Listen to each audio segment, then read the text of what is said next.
السلام عليكم، ازيكم؟ عاملين ايه؟ ايه الاخبار؟ معاكم محمود. احنا بنتكلم المحتوى بتاعنا عن الكوره والدوري الانجليزي بشكل عام. طيب، امبارح كان في ماتش ما بين ويست هام وتشيلسي. قبل ما نتكلم الماتش برضو حابب انوه لحضراتكم ان انتوا تتابعوني على قناة التيك توك وعلى قناة اليوتيوب. رابط قناة اليوتيوب هيبقى موجود في البايو بتاع قناة التيك توك، فياريت تخشوا وتعملوا متابعة وشير ولايك، وبرضو تبقوا موجودين معانا على قناة التيك توك وتعملوا متابعة وشير ولايك.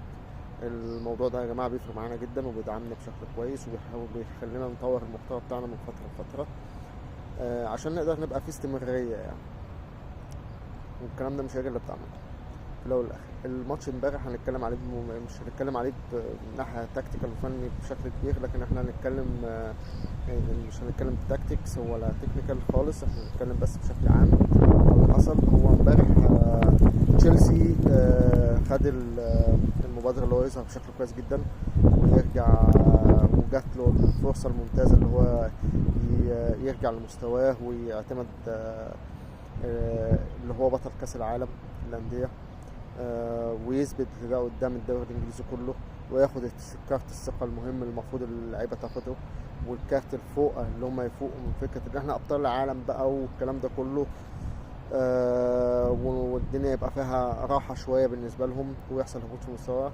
امبارح حصل عكس الكلام ده. هو طبعا الدفعه اللي جت دي دفعه جت بسبب ويست هام لما جاب الجون في اول مباراه في حوالي تقريبا الدقيقه 12. بعدها حصل صحوة جامدة جدا من فريق تشيلسي، هجوم لا ينقطع، 5 أهداف متميزة كلها، 3 في الشوط الأول و2 في الشوط الثاني.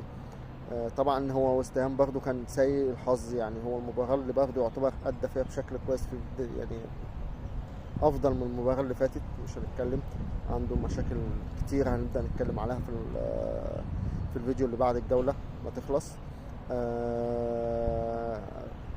يعني حظه كان سيء جدا، اللي هو الصحوة بتاعة تشيلسي جت في التوقيت الغلط بالنسبة له.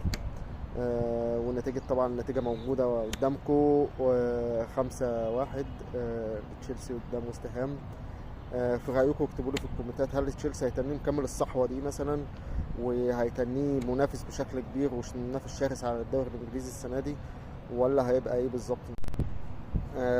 حابب ان انوه عليكم كل واحد فيكم في الكومنتات بعد ما تعملوا لايك وشير وسبسكرايب وتشتركوا على قناه اليوتيوب وقناه التيك توك. تعملوا لي كل واحد يبقى يحط في التعليقات التوب 6 بتوع الدوري الانجليزي الممتاز.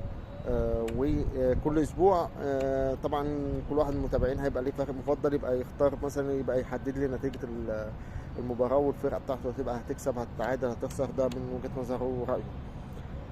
وسيبوا لي رايكم وتعليقاتكم في الكومنتات يا رب، واشوفكم على خير في فيديو قادم ان شاء الله.